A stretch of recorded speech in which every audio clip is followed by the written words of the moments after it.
I would like to spend some time brainstorming together with you what might be new goals for faculty librarians in open access, and then I hope we can have a short discussion afterwards to share your experiences. And please, if you have any questions while I speak, type them in the text chat. I'll see if I would answer them immediately or after my presentation. Sorry, I clicked too fast. I'd like to start with a brief overview of the roles of faculty librarians, and of course you know all of them, but just a reminder.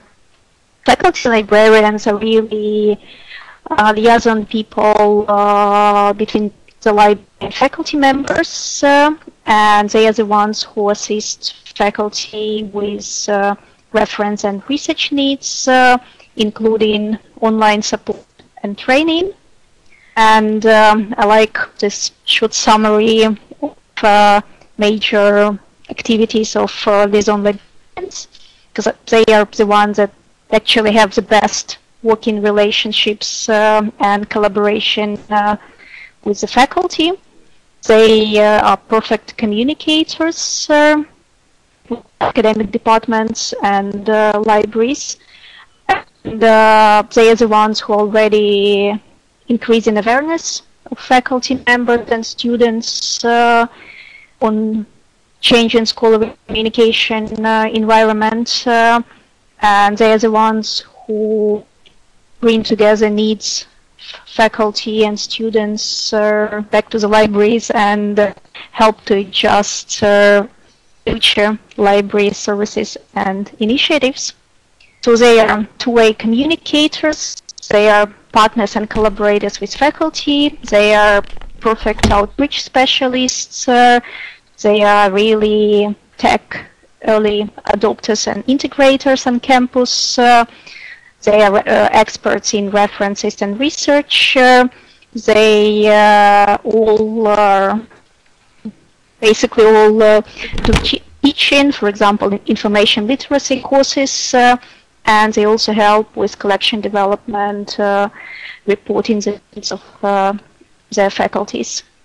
And how does that tie to open access developments? I would say in two ways. So they, I don't know, maybe I should say you.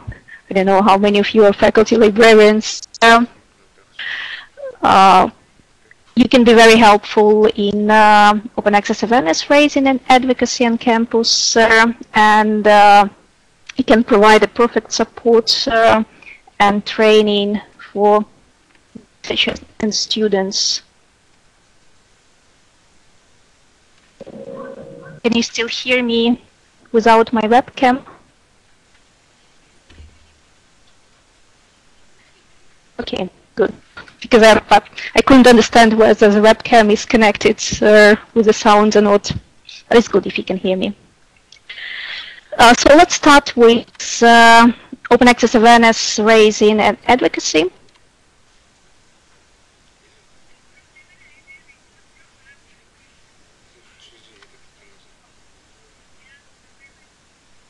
There's something with the slides. Yeah, I need to go to the next slide. And I don't know why it's kind of stuck. Yeah, now it works. About that, so let's start with advocacy.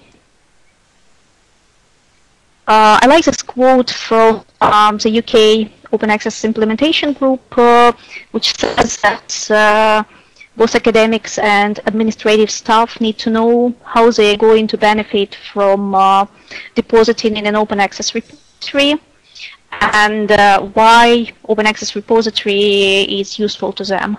And I think faculty librarians are the best people to really explain how institutional repository, open access institutional repository could be a useful tool for faculties, because they know what faculty members expect, what kind of support, what kind of services they need. That's why they could be the best communicators in advocating for open access repository. So if you already have one, you can encourage people to deposit more. If you don't have an open access repository yet, you can get support from the faculty to set up one. Another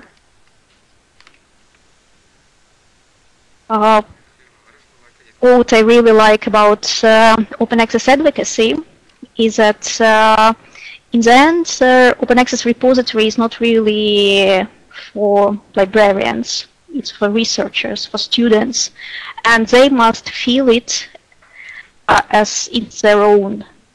And again, because faculty librarians are in constant communication with faculty and students, they can encourage them to contribute more to repositories and make them feel that this repository is really serving their needs. And if it's not serving their needs, then make sure that new services are introduced and those needs are addressed. And of course, the best way to advocate is speak one-on-one, and it does take a lot of time, but that's the most efficient way of advocacy.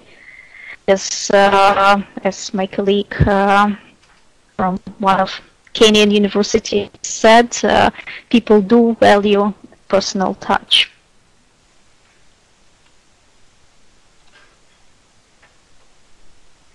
Changing slide again. Sorry.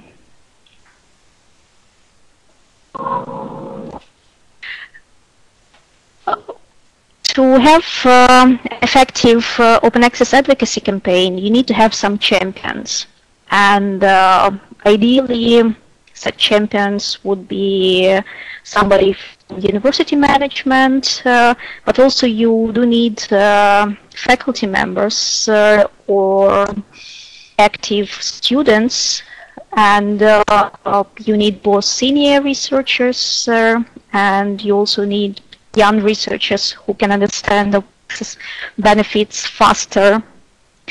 And again, a faculty librarian is somebody who can select open access champions campus in the best way, because they know faculty members, they know students on their faculties, so they can decide who would be the best to approach to. And we had a project a couple of years ago with the University of Zimbabwe. It was an institutional access advocacy project, and we started with training faculty librarians on open access, and then each faculty librarian was tasked to come up with an academic member or staff member with whom they could work with in departmental faculty open access advocacy campaign. And when they created those teams, a faculty librarian plus somebody from the faculty, they together worked up a strategy that suited the needs of particular faculty, because we all know that it's a bit difficult to have one size fits all approach when you advocate for open access, because the needs of physicists are different from the needs of people from social science and humanities.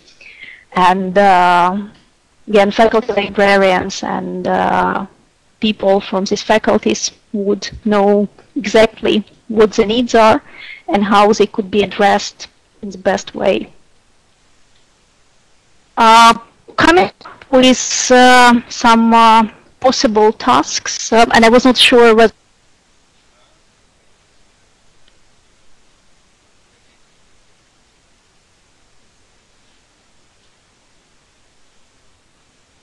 sorry, can you hear me now?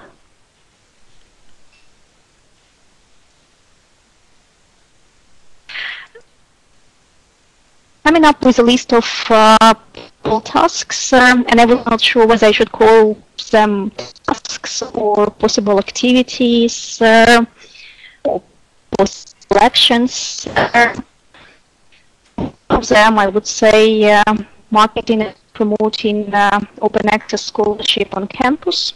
Another activity in which a faculty librarian could engage in if there is an interest from the faculty to publish in open access journals, and these open access journals charge any article processing charges, then faculty librarian could liaise with the acquisition department to make sure that there is an open access publication in place, and faculty members can funds to cover article processing charges. And again, a faculty librarian would know faculty needs, how many articles they would like to publish in how many journals roughly. So I think he or she could be an excellent partner when setting up those open access publication funds. And also when acquisition departments negotiate open access clauses in subscription licenses to allow self-archiving in open access repositories, faculty librarian could be a good person to talk to when new agreements are planned.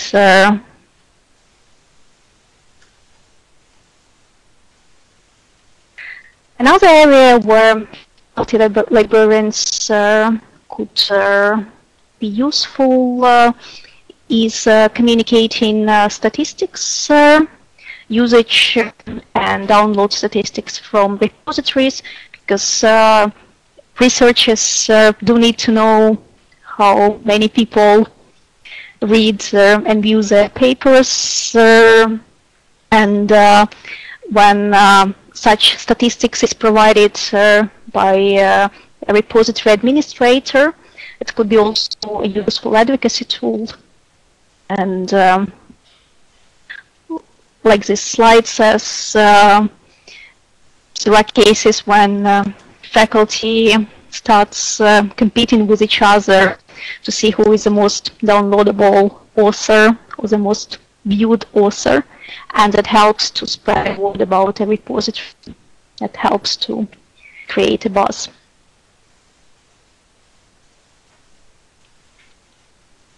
Which leads to another possible task of faculty librarian. He or she can provide information about services and researchers that help to measure quality and impact of scholarship, and this could be traditional bibliometrics and also emerging alternative metrics. And of course, a faculty librarian could work with repository manager to populate institutional repository with more content from the faculty, and faculty librarians could be really helpful in setting up some mediated deposits, because we all would like researchers to self-archive, but we know that it's not realistic to expect all of them to self-archive, so somebody needs to do a mediated depositing, and the librarian could help to find somebody either from departmental administrative staff or maybe even from students. That was, for example, a case of Harvard when students helped to populate institutional open access repository. And another area which I identified in the beginning of my talk was support and training. And faculty librarian can work with scholarly communications office to For example, provide information on what is the best way to manage your copyright in a digital environment, to make sure that researchers don't sign away their copyright when they can keep this copyright and just sign, for example, non-exclusive license agreement to publish and reserve the rights to make an article available in an open access repository, for example. Faculty librarians could also consult authors about open access publishing avenues. So, for example, somebody is looking for a good open access journal in a certain area. Perhaps faculty librarian could provide a useful advice. And also, when open access policies are discussed, and especially if you're looking for support from faculty members, a faculty librarian could be the one who explain what an open access policy is, what is expected from the faculty, and what kind of support will be provided, and things like that.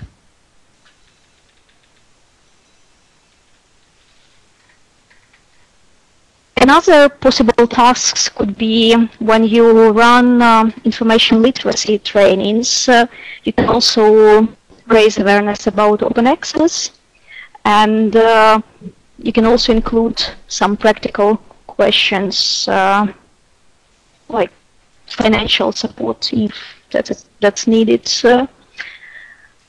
And another really emerging area is research data sharing, reuse, and data citation, and that's something I would like to spend a couple of slides about, because that's really a new area for academic and for university libraries. More and more journal editors and publishers, more and more centers require making data available, or at least have research data management plans in place, and research data management could also be included into information literacy trainings, for example, for postgraduate students, faculty members, where faculty librarians could articulate benefits of research data management, can promote data sharing, data reuse, and educate faculty members about funders' data policies, if such policies exist, or institutional data policies, if such policies exist. And in some cases, they even assist faculty with completing research data management plans, providing advice on data standards and formats, on data repositories available for data, and things like that.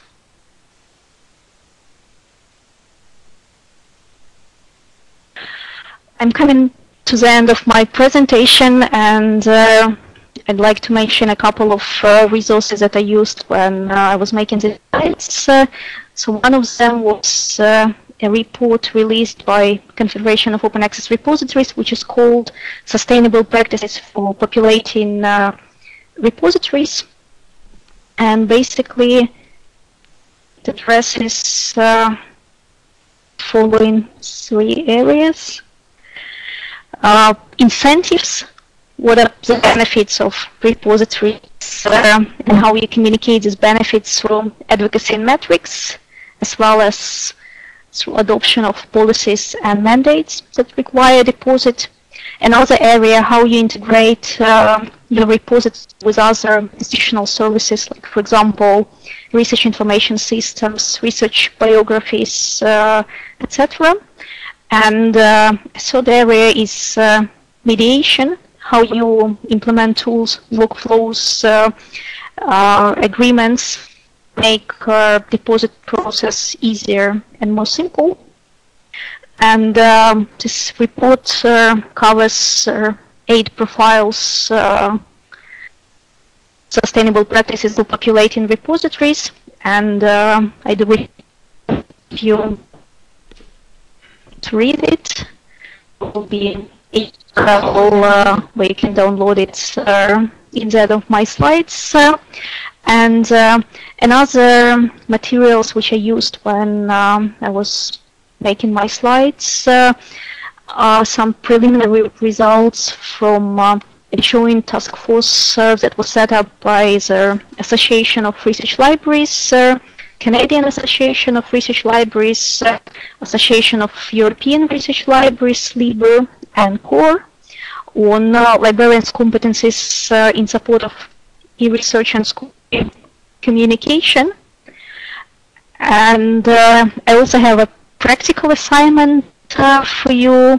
So if you're interested to do something as a faculty librarian or together with faculty librarians, I think an Open Access Week, which is coming up in October, from October 20 to 26, it would be a good test if you haven't organized any events yet together with faculty librarians. And these are references which I promised you, and I think Ina will make slides available. And I would really like to hear your experiences and your questions. I can already see 2 questions coming up, so I guess I'll address them immediately, or how would you like me to do this, Ina? Yes, Iryna, if you can address the questions one by one, it would be great. If you mean with question 1, is there a collaboration forum on the internet for developing these draft competencies? If you mean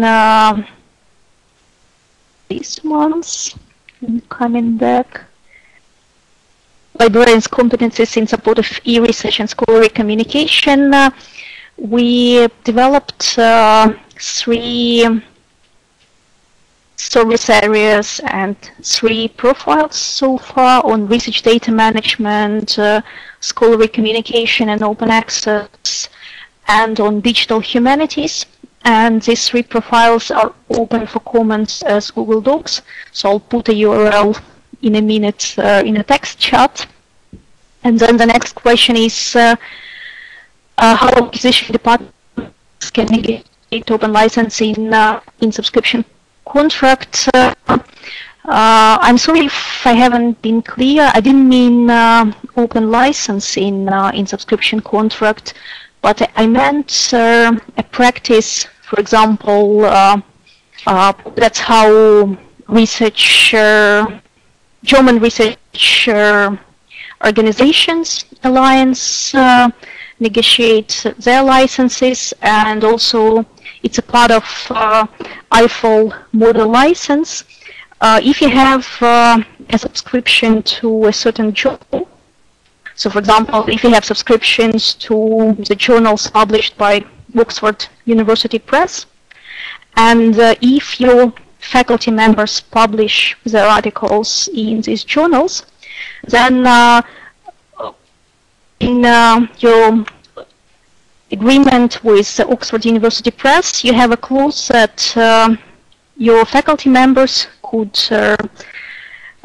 provide open access to the articles they published in one of Oxford University Press journals within 12 months of publication. And I'm just giving Oxford University Press as one of the examples. In Germany, such clauses have been integrated in a lot of agreements. In EIFL, I know that some publishers are happy with this clause, some publishers are not very happy, but that's already a standard practice, and it does take some time to negotiate having such clause in an agreement with a publisher. So that's why it's good to know whether somebody from your faculty really publish their articles in and if you don't have this information yet, then this is the information that could be provided by faculty librarians, so they can make a quick survey and report back how many of your faculty members really publish in these journals. And if you have such a clause, then it's easy to make sure that an article is deposited into your repository after embargo period, and you are setting up this embargo period, not the publisher. So I hope it's more clear now. Yeah, and it's great that Open Access Week is an official DRC event.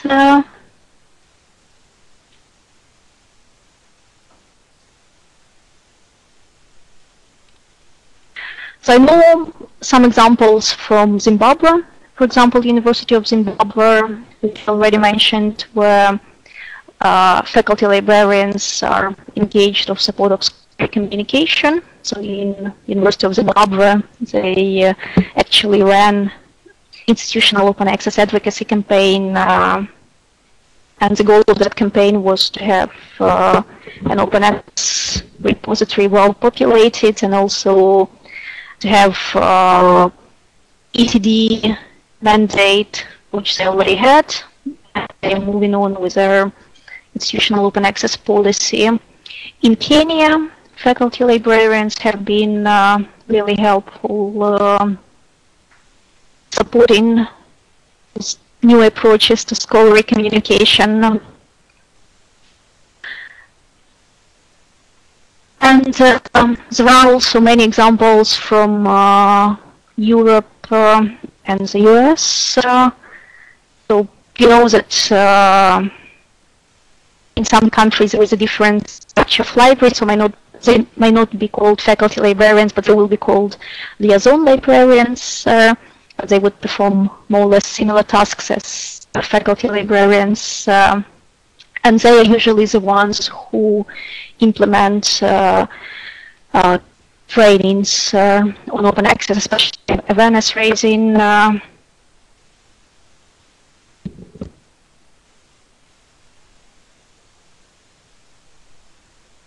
Any other questions or comments? Perhaps you had some experiences already and you would like to share them.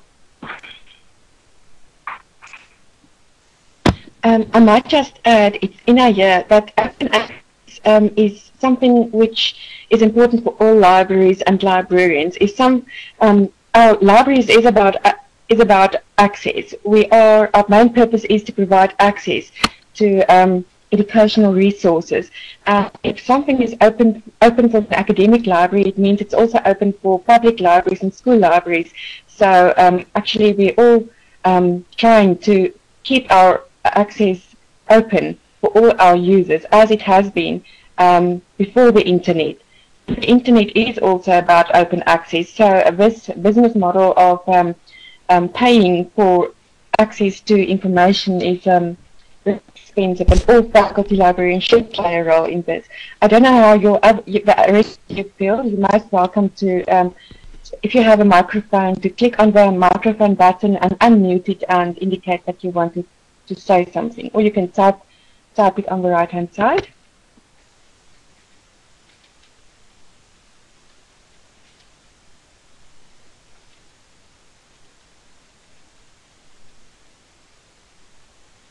Okay, Tom has asked a question. I'm writing from an open access publisher. I hope it is okay to ask a publisher a specific question. What do faculty librarians want or need from open access publishers that they are not getting? How important are automated feeds of published articles? For example, using SWORD to university repositories. Iryna, would you like to respond? I know at Stellenbosch University we use the SWORD interface from Environment Central to automatically deposit articles authored by Stellenbosch researchers. So it would be great if all publishers can do can do that and implement SWOT or use SWOT to do that deposit. Iryna? Yes, I completely agree with you, Ina. I think it would be great if every open access publisher would have automated depositing of published articles using SWOT or any other protocols that might be faster and easier to implement.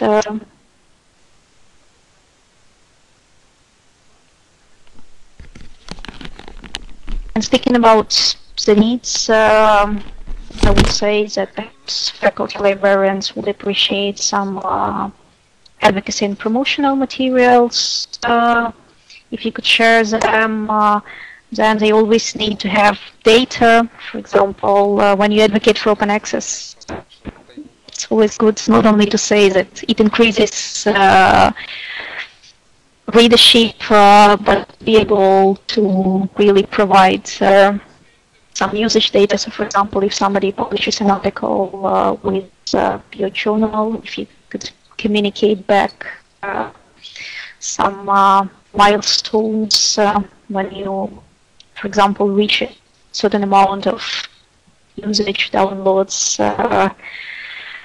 when you have some most discussed open access articles which you can track using altmetrics. I think that's all useful stuff that faculty librarians appreciate.